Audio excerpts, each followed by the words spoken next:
So guys आज की जो वीडियो है वो है निफ्टी 50 पे। और जैसे कि आप लोगों को पता ही है कि आज निफ्टी जो है 430 पॉइंट्स डाउन देखने को मिला है और काफ़ी लोगों के पोर्टफोलियो जो है रेड में आ गए हैं, जो कि बेसिकली होना ही था क्योंकि यहाँ पे एक निफ्टी रीटेस्ट जोन में गुजर रहा था और काफ़ी टाइम से लो लगाने की कोशिश कर रहा था। और यहाँ पे एक जो मेजर सपोर्ट फाइंड करने की कोशिश कर रहा है वो इसको यहाँ पे लगभग मिलेगा 22,000 पे। और क्योंकि ये काफ़ी टाइम से इस जोन पे था और निफ्टी जो है अपना पहले तो इसने 26,000 का हाई लगाया था, 26,200 का, और अब गिरते गिरते 22,200 पे आ गया है, जो कि सीधा सीधा 4,000 पॉइंट का डाउनफॉल है। तो 4,000 पॉइंट निफ्टी ऑलरेडी गिर चुका है। अब हम कितना एक्सपेक्ट कर सकते हैं इस गिरने का? तो देखो, ये तो कोई भी नहीं बता सकता कि निफ्टी यहाँ से कितना और फॉल करेगा। हम तो सिर्फ मेजर सपोर्ट्स की बात कर सकते हैं। जो मेजर सपोर्ट्स आएंगे इसके नीचे वो आएंगे 20,000 पे, और अभी जो मेजर सपोर्ट है इसका 22,000 पे, जहाँ पे ये सर्वाइव करने की कोशिश कर रहा है।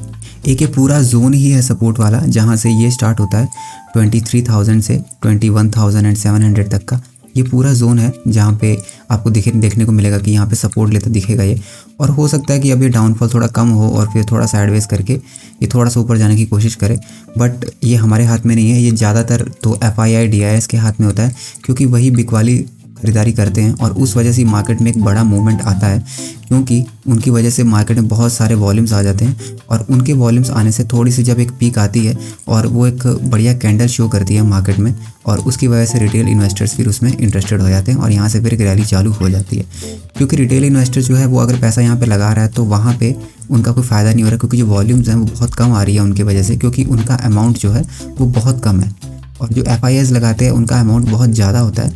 दैट्स वाई उनकी वजह से वॉल्यूम्स बहुत ज़्यादा जनरेट होती हैं और वहाँ से फिर एक मोमेंटम ज़्यादा बड़ा चालू होता है, और उसके पीछे पीछे फिर रिटेल इन्वेस्टर आपके मेरे जैसे घुसना चालू करते हैं और वहाँ से एक मोमेंटम चालू होता है। तो अभी जो है इसका जो सपोर्ट है वो 22,000 पे है, उसके बाद नीचे 20,000 पे है, और उसके नीचे जो है मेजर सपोर्ट वो 18,000 पे है। पर इतना नीचे आता नहीं दिख रहा मुझे ये, क्योंकि अभी ये निफ्टी ने 26,000 तो लगाया ही था और ऑलरेडी निफ्टी ये पहले भी कर चुका है। पहले इसने 18,000 का टॉप लगा के यहाँ पे सीधा सीधा 15,000 का लो बनाया था, और 18 से 15 देखा जाए तो यहाँ पे उस हिसाब से 3,000 का लो वैसा ही है जैसे 26,000 से 22,000 का है। तो यहाँ पे वैसा ही लो देखने को मिल रहा है, और यहाँ पे ये रैली ज़्यादा दिन तक नहीं चलेगी आई गेस, और यहाँ से फिर मूवमेंट आ जाएगा। लोग बोल रहे हैं कि यहाँ पे US का हाथ है और US की वजह से यहाँ पे फॉल देखने को मिल रहा है, वहाँ पे ये हुआ, वहाँ पे वो हुआ। पर हमें पता है लोग कि यहाँ पे क्या होता है कि जब एक रैली आती है तो वहाँ पे एक रिटेस्ट ज़रूर आता है मार्केट में, क्योंकि मार्केट एक स्टीप पे में कभी नहीं जाता है। ये आप हिस्ट्री देख लोगे कहीं पे भी, तो यहाँ पे भी फॉल आया, यहाँ पे भी फॉल आया, यहाँ पे बहुत बड़ा फॉल आया। तो ये रिटेस्ट ज़रूरी है मार्केट में, और एक रैली में जाना भी सही नहीं है। तो यहाँ पे रिटेस्ट था, और जिसको लोगों को पता था उन्होंने पता था कि यहाँ पे निफ्टी का बहुत हाई हो चुका है, तो यहाँ पे पोजीशन थोड़ी सी हल्की करनी ज़रूरी थी। और जिन्होंने किया और अच्छी बात है, और जिन्होंने नहीं किया वो होल्ड करके बैठे, क्योंकि यहाँ से मार्केट रिटेस्ट कर ही लेगा। क्योंकि यहाँ पे कितना टाइम ये गिरता रहेगा, ऐसा कुछ बिग न्यूज़ नहीं है मार्केट में जो मार्केट नीचे की तरफ ड्रिवन होता जाए और सारा पोर्टफोलियो रेड करता जाए। और ऑलरेडी पोर्टफोलियो रेड में है ही, बट वेट करेंगे होपफुली कि यहाँ से ये सपोर्ट ले ले और मे बी एक 20,000 सपोर्ट ले ले और यहाँ से एक अच्छी रैली देखने को मिले ऊपर की तरफ।